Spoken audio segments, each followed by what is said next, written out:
Hello, yesterday I told you the basics of Hamming code. What is meant by Hamming code, where it is used and how does it form. What is meant by parity, what is meant by message bit. So I am going to revise that, and ahead of that I am going to solve example based on it.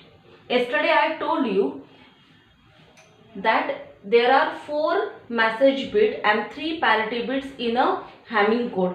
So it is a 7-bit Hamming code which is shown here. So the message bits are M1, M2, M3, M4. These are what? Message bits. Okay, I am showing you here. M1, M2, M3, M4 are message bits, whereas P1, P2 and P3, P1, P2, P3 are parity bits. So what is meant by message bit and what is meant by parity bit, that I told you in last lecture. Okay, so by combining 4 message bit and 3 parities, we form 7-bit Hamming code. Hamming is the name of the scientist. Okay, so today in this lecture I am going to explain you how to form this 7-bit Hamming code, how to add a error in that code and how to detect that error. Okay, मग आपण त्याच्यासाठी एक example घेऊया. या ठिकाणी बघा मी example घेतलं याच्यामध्ये. ह्या एक्झाम्पल मध्ये आपल्याला M1, M2, M3, M4 हा 4-बिट मेसेज कोड दिलेला आहे. तो कोड आपण एक्झाम्पल आहे, तो कोड काय आहे 0011. ओके, आणि काय म्हटलेलं एक्झाम्पल मध्ये की या 4 मेसेज बिट साठी 7-बिट हॅमिंग कोड तयार करायचा आहे. कंडिशन काय दिली आहे? For even parity. मी तुम्हाला काय सांगितलं? yesterday I told you what is meant by even parity. If number of ones are even, then it is known as even parity. And what is odd parity? Odd parity means if number of ones are odd, then it is known as odd parity. Okay, so let us start with the formation of code. मग 3 steps मध्ये example solve करायचं आहे. पहिल्या स्टेपला आपण काय करणार आहोत? 7-बिट हॅमिंग कोड फॉर्म करणार आहोत. दुसऱ्या स्टेपला काय करणार आहोत आपण? त्याच्यामध्ये 1-बिट एरर स्वतः देणार आहोत. आणि तिसऱ्या स्टेपला तिला करेक्ट कशी करायची हे मी तुम्हाला सांगणार आहे. तर पहिली स्टेप घेऊया आपण, formation of Hamming code. Hamming code formation. Okay, बघा आता आपण लिहून घेऊया.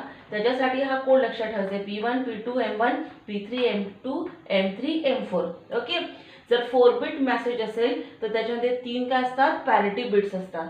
मी परत इथे लिहिते P1, P2, M1, P3, M2, M3, M4. हा झाला 7-बिट कोड जो आपल्याला फॉर्म करायचा आहे. त्याच्यामध्ये मी आता काय टाकते? जे 4-बिट मेसेजेस दिलेले आहेत ते टाकते. मग M1 काय 0 टाकला, M2 काय 0 तो पण टाकला, M3 काय आहे 1 तो टाकला आणि M4 काय आहे 1 तो टाकला. ओके, आता आपल्याला काय कॅल्क्युलेट करायचे? तर P1, P2, P3 हे पॅरिटी बिट्स याच्यावरून आपण कॅल्क्युलेट करणार आहोत. मग कसं कॅल्क्युलेट करायचं बघा. हा झाला P1. ओके, काल मी तुम्हाला कालच्या लेक्चरला सांगितलं होतं P1 साठी कुठल्या जागा चेक करायच्या. तर बघा P1 साठी 1, 3, 5, 7. रिवाइज करते. P1 म्हणजे LSB करची फर्स्ट पोझिशन जिथे आहे, जिथे 1 आहे LSB ला त्या प्लेसेस घ्यायच्या. मग बघा 1 ला प्लस आहे 1 आहे, 3 मध्ये 1 आहे, 5 ला 1 आहे, 7 ला 1 आहे, म्हणून 1, 3, 5, 7. दुसरं 2 म्हणजे काय? मिडल पोझिशनला कुठे 1 आहे? तर बघा 2 ला 1 आहे, 3 ला 1 आहे, त्याच्यानंतर हा 5 ला 1 आहे, 6 ला 1 आहे, सॉरी 6 ला 1 आहे, 7 ला 1 आहे, म्हणून 2, 3, 6, 7. ओके, आता मी स्टार्ट करते. बघा P1 साठी कुठल्या व्हॅल्यू चेक करायचे आपल्याला? 1, 3, 5, 7. कंडिशन काय आहे? इवन पॅरिटी लक्षात ठेवायची. ओके, आता नंबर्स देऊन घेऊया आपण. इथे मी नंबर देते. हे बघा 1, 2, 3, 4, 5, 6, 7. ओके, ह्या जागा आपल्याला बघायच्या आहेत. आता बघा ह्या कोडमध्ये 1 नंबरला काय? तर रिकामी जागा आहे, म्हणजे स्वतः P1 जो आपण कॅल्क्युलेट करणार आहोत. म्हणून मी काय केलं? इथे डॅश दिला. नंतर 3 नंबरला काय बघा 1, 2, 3. 3 नंबरला काय 0. ओके. 5 नंबरच्या प्लेसला काय हा 5ला काय परत 0. नंतर 7 नंबरला काय हा 7ला काय आहे 1. कंडिशन काय इवन पॅरिटी, म्हणजे आपल्याला हा पॅरिटी बिट इवन करायचा आहे. आता नंबर ऑफ वन्स काय, पॅरिटी म्हणजे काय नंबर ऑफ वन्स काय पाहिजे इवन कंडिशन नुसार. पण इथे नंबर ऑफ वन्स काय 1 म्हणजे एकच नंबर आहे. 1 म्हणजे काय ऑड. मग ह्या P1 ला मला इवन मध्ये कन्वर्ट करायचं. इथे काय लिहिला मी 1.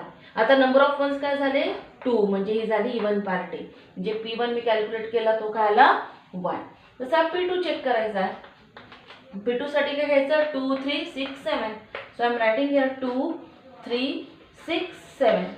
2 म्हणजे काय ही प्लेस बघा, ह्या 2 ला काय रिकामी जागा, स्वतः P2 ची व्हॅल्यू जी आपण कॅल्क्युलेट करणार आहोत.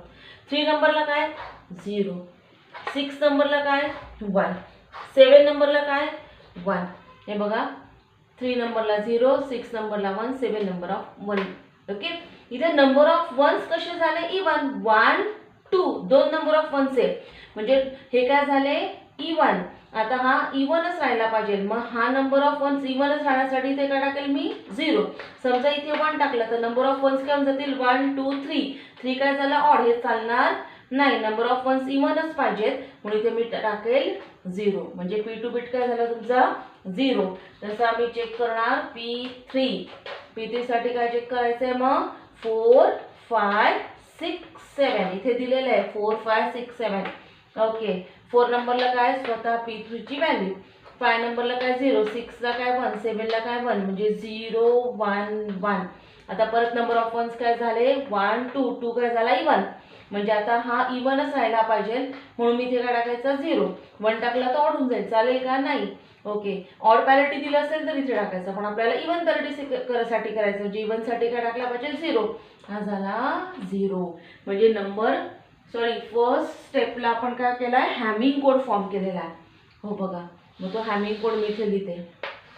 काय झाला आता ट्रान्समीटरने ट्रान्समिट केलेला हॅमिंग कोड काय आला तर हा बघा 1 0 0 0 0 1 1.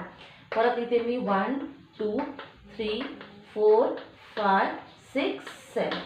ओके. आता बघा पुढची स्टेप काय, सेकंड स्टेपला मला एरर द्यायची. आता माझ्याकडे ट्रान्समीटर नाही रिसिव्हर नाही, मॅन्युअली मी एरर देणार आहे. एक लक्षात ठेवा हॅमिंग कोड मध्ये फक्त 1 बिट एरर देता येते आणि 1 बिट एरर करेक्ट करता येते. कुठल्याही याच्यापैकी कुठल्याही बिटला तुम्हाला वाटेल त्या बिटला काय करायची एरर द्यायची.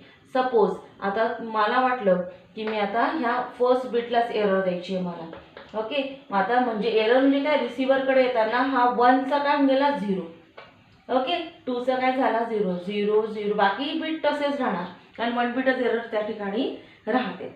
मग आता रिसिव्हरकडे आल्यानंतर काय होईल बघा, परत रिसिव्हरकडे हॅमिंग कोड चेक केला जाईल. कसा चेक केला जाईल P1 P2 P3 positions 1 3 5 7. P2 साठी 2 3 6 7. P3 साठी 4 5 6 7. आलं हे लक्षात. आता या खालच्या बिट्स रिसिव्हरकडे आलेला हा जो कोड आहे हा हॅमिंग कोड रिसिव्हरकडचा, या हॅमिंग कोड मध्ये चेक करायचा. हा ट्रान्समीटरने ट्रान्समिट केलाय, हा रिसिव्हरने रिसीव्ह केलाय. रिसीव्ह करताना ही एरर आलेली आहे. मग आता हे बघायचंय 1 नंबरला काय बघा हा 1 पोझिशनला काय इथे 0. ओके. 3 नंबरला काय 0. 5 नंबरला काय 0 आणि 7 नंबरला काय 1 आहे. पण आपण हॅमिंग कोड कशासाठी इथे तयार केलेला होता, हॅमिंग कोड तयार केला होता आपण इवन साठी. पण ह्या ठिकाणी काय आलं ऑड. नंबर ऑफ वन्स किती आले 1. 1 नंबर काय झाला ऑड म्हणजे इथे एरर आली. तर एरर कोड लिहिते मी E3. हा झाला. एरर जर आली तर 1 लिहायचा, एरर नसेल तर तिथे काय लिहायचा 0. आता एरर आहे म्हणून मी E वापरला E3. ओके. आता आपण बघूया P2 चेक करूया. P2 कडे चेक करायचा 2 3 6 7. 2 ला काय 0 आहे. 3 ला काय 0 आहे. 6 ला काय 1 आहे. 7 ला काय आहे 1 आहे. नंबर ऑफ वन्स कसे झाले 1 2. 2 काय झाला इवन म्हणजे आता ठिकाणी एरर आली का नाही, म्हणजे error bit second error bit काय आला 0. एरर असेल तर 1 नसेल तर 0. तसंच P3 चेक करायचं. पुढे चेक करायचं 4 5 6 7 ला.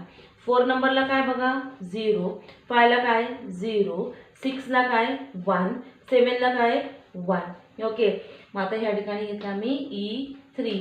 काय आला E3 बीट 0. ओके, हा आहे LSB आणि आहे MSB. ओके, आता बघा ह्या ठिकाणी हा जो एरर कोड आहे, हा एरर कोड मी इथे उभा लिहिते. ओके, बघा एरर कोड काय आला E3, E2, E1. कारण मी E3 काय लिहिलं आहे LSB, E3, E2, E3, E2, E1 हे असं लिहिलं मी. E3 काय आला 1, 0, 0, 0, 0, 1 म्हणजे काय 1. ओके, हा झाला बायनरी आणि हा झाला डेसिमल. 0, 0, 1 डेसिमलमध्ये 1 लिहितो. म्हणजे याचा अर्थ काय, एरर डिटेक्ट झालेली आहे. स्टेप 2 काय, एरर, आपण एरर दिले आता ते एरर डिटेक्ट झाले. कुठल्या पोझिशनला एरर आहे, फर्स्ट पोझिशनला एरर आहे. आलं लक्षात. So error is at first position. बघा आपण फर्स्ट पोझिशनलाच एरर दिली, ती आयडेंटिफाय झाली. ओके, मग आता ही एरर आयडेंटिफाय झाल्यानंतर आपल्याला थर्ड स्टेपला काय करायचं आहे, एरर करेक्शन. आता मला सांगा, डिजिटल डेटा जेव्हा असतो, ओके, त्यावेळी एरर येऊन काय ते 1चा 0, 0चा 1, याच्या व्यतिरिक्त एरर येईल का, नाही. मग एरर करेक्शन आपल्याला आता एरर डिटेक्ट झाली की ती पहिल्या पोझिशनला आहे. मग या पहिल्या पोझिशनला फक्त मी नॉट गेट लावला, झाली करेक्ट एरर. 0चं काम गेला 1 आणि आपला करेक्टेड कोड काय आला बघा, इट इज करेक्टेड कोड. तो आला परत 1, 0, 0, 0, 0, 1, 1 झाला हा कोड. अशा प्रकारे हॅमिंग कोडमध्ये आपण काय करतो, हॅमिंग कोड फॉर्म करतो, स्वतः एरर देतो, एरर कुठल्या पोझिशनला फाइंड आउट करतो आणि तिला करेक्ट पण करतो. अशा प्रकारे आपण हॅमिंग कोड फॉर्म केलेले आहेत. आता हेच हॅमिंग कोड तुम्ही सॉल्व करायचे आहेत. तुम्हाला मी एक्झाम्पल देते. Message bit M1, M2, M3, M4, 1, 1, 0, 0 हे तुम्ही करा इवन पॅरिटीसाठी. ओके, त्याच्यानंतर दुसरा देते मी M1, M2, M3, M4, 0, 0, 0, 1, 1 करा ऑड पॅरिटीसाठी. ओके, हे सॉल्व करा. मी तुम्हाला याची PDF, एक्झाम्पलची PDF सुद्धा सेंड करते. हे व्हिडिओ बघा, एक्झाम्पल सॉल्व करा आणि काही प्रॉब्लेम असेल तर माझ्याशी कम्युनिकेट करा. आपण थांबूया, दुसरं एक्झाम्पल मी उद्या घेईन. Okay, thank you very much.